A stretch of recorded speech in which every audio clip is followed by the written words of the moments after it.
Hey everybody, I did a quick one of those short videos just to show you inside a new engine, and this is inside a new engine. You're probably not going to see this from anyone in the world inside a new engine because it actually comes with the valve cover on it. So I've got plenty of engines here, and I'm Captain Risk It for the biscuit, and I've got my reasons for taking the valve cover off, and I'm just going to run through a bit of information since we've got it off and just give you a bit of a look around comparing. This is a new engine. Now, a lot of people online, they really slangily talk about I'm getting a new engine, I got a new engine. If you got an engine from somewhere that rebuilds the engines, that is not a new engine. Same as if you got rebuilt, remanufactured injectors, that is not new injectors. That's rebuilt, remanufactured. If you got other brands, well then it's just probably the same thing, rebuilt, and they've put their name on it, okay? There's also counterfeit copies, cheap versions of new injectors. Yeah, they're new, but they're probably garbage. I'm not going to go into that too much. We're talking engines here. Rebuilt engines, okay. Why don't you want a rebuilt engine? Well, it might be attractive because it's cheaper, but like everything else, people have to do it and people make mistakes. There's one prominent engine rebuilder that's got a lot of videos on YouTube that gives out the wrong torque specifications regularly. And I'm talking, just on simple things like the injectors here, talking about the fuel return line, the hold down clamps, that sort of thing. And I can't remember the numbers, but I can tell you this, right? They're meant to be 22, okay? These are meant to be 16. And if you come around to the back here, that's meant to be 13, the one on the back. So you just got some torque specs, but he tells you how imperative it is. I think the word imperative might be used. And either says 22 or 25, 25, 25, 25, something like that. There was another diesel shop that did the same thing years ago. They had a guide on changing injectors, and it was like 25, 25, and the fuel pipe's 25. And I think he might have said fuel pipes. Look, I don't know, I can't remember, but it's all wrong. If you give the wrong torque specifications in a public video and you don't correct it, imagine how wrong you could be putting the rest of the engine together. The torque specification on the head bolts, imperative. The clearances on everything, getting everything in the right order, not making any mistakes. And that'd be probably why some people confuse him with me and then contact me in text messages complaining of no customer service after I say, hey, you got the wrong guy. That's not me. That's not going to happen with me. That obviously happens with him. I don't know how you got the wrong number. Easy to get a couple people mixed up, but I would recommend against, same as you could get your engine rebuilders mixed up, because I'm sure from time to time they make mistakes. So this is what a new engine looks like. That means it's got new injectors, new clamps, new fuel return, new camshafts. Look at those beautiful new camshafts.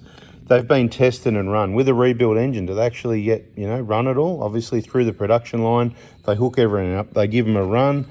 We know that. And from time to time, I do open them up and have a look and see what's going on. And I do see some changes outside on the engines. Different things are included. People like to ask what's included. Well, you never really know. What was included with this one that I wasn't excited about, and I noticed it on the last one, see the RTV. So when you do the valve cover here, you've got to put, there's basically 4 little dobs of RTV silicone. One goes right there for that join there, just in case, one goes there, one goes at the bottom of that ridge, and another one there. It makes sense, right? It's a perfectly good, flat, quality valve cover gasket. It doesn't leak. You don't need to put any glue or mess on it like people do. You don't need to do that.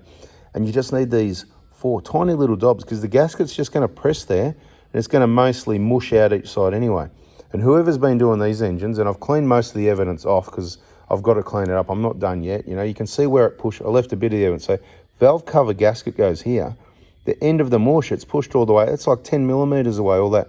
It was bulging out the front. You can see there's a little bit there. I'm actually going to trim it because this one was rubbing on the camshaft. This is a rebuilt engine. Is that a bit of, you know what I mean? So it's on the end of the cam. So I'm going to clean that off and see down there where they've put this half moon in, too much. So this video needs to be sent to Japan, new engine manufacturing. Tell everybody, it used to be beautiful. I used to use these engines as an example. This is how it's done. I've put in videos, show people how it's done, do it right, correct torque specifications, do it right the first time, and then later on, I start seeing things like that, you know what I mean? So that's not a big deal. People are going to go, oh, don't worry. I'm not the don't worry guy. I get you don't worry, it's not a big deal, but I'm the guy that says, mate, every little thing matters. And I'm going to get the blade and gently cut that away and get rid of that. I'm going to clean the bit off the end of the camshaft and that there. And I'm going to do what I'm doing in this engine. You don't need to really know what I'm doing, but I'm doing what I'm doing. And this is a new engine, okay? A new engine. This is not a rebuilt engine. We don't do I'll tell you when we're going to start doing rebuilt engines. Depending how old I am and how retired I am, because I retired a long time ago. I'm just doing things to help you people out. Depends how old I am, when if Toyota stop making new engines, okay? So the new engine's the way to go. In my opinion, value for money, costs a bit more, but do it once, do it right. You know, avoid the old poor man pays twice situation. That's what I think. I think, you know, it's a bit dearer, but it's value for money. Anyway, I'm going to start rebuilding engines, maybe much later, but then I'll be too old and I can't be bothered. But you never know, because you never retire. Did you get that? I'm retired, but you never retire. If this is interesting, keep listening. We've got another YouTube channel that's starting to talk about that stuff, but if you'll find it, if you want it. I'm Anthony Prado 4B on Facebook. Check me out. And bada bing, bada boom, new engine's the way to go. If they stop making these new engines, not rebuilt, new engines, then what we might do is use some of those old engines over there. And we're probably still not going to do full rebuilds, because the cheapest way to fix this, as I said in another video, I'm not going to repeat it too much, but I'm just going to say the best, cheapest way, if you want a cheaper option than a new engine, is not to get a rebuilt one, to get a piston replacement engine. So engines that have cracked the piston, there's nothing wrong with any of this gear. Yeah, everything's got some wear on it, provided it's had normal services. The engine would have otherwise lasted millions of kilometres, and it still will. So all you need to do is get the engine out, or you could even do it in the car. You could remove the head. There's quite a lot of work involved. I don't want to make it sound too easy. Get the pistons out, swap them over one by one with brand new, genuine pistons after checking the bore to make sure it's not really badly damaged, which usually it's not. You'll see a line there, but you can just feel it and go, yeah, there's nothing to feel. Happy days. You can give it a bloody hone if you like, or you can not. And you can literally, put everything back exactly how it was. Put the rings one by one, the bearings, everything right, correct torque specifications, check everything if you like. Make sure the oil pickup's not blocked. If you've got an engine that's had a blocked oil pickup because the injector seat's leaking, it's going to have oil starvation, everything's going to be damaged. That's when you're talking rebuild. We'll just put those ones aside.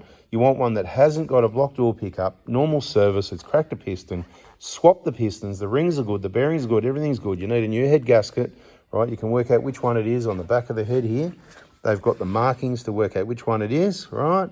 And same goes with the pistons. Once you get them out, they've got the marks and letters on them, letters, numbers, whatever, to work out which one's which. And the most common one we do keep in stock, but not many, because we're not pumping through a lot of engines, because most people that follow our info go the preventative maintenance option, and it generally works out. We've got a car here right now, we're putting this engine in, and that's because it had the original injectors for nearly 400,000 Ks, a 120 Prado, so no surprise there. Every time this happens, a cracked piston, there's always a reason. The biggest reason used to be injectors. We got past that, chips, tunes, remaps, and there's two other big ones at the moment that seem to be prominent, and that is towing in overdrive, so don't do that, and the thermostat, the good old thermostat that's not opening properly. I'm not going to waffle on about it too much in this video, but maybe a whole separate dedicated video for that. So thanks for watching. This is a new engine. This is what a new engine looks like inside, and bada bing, bada boom, turn the bell on and hit the like button, and we'll catch you on the next videos. See ya.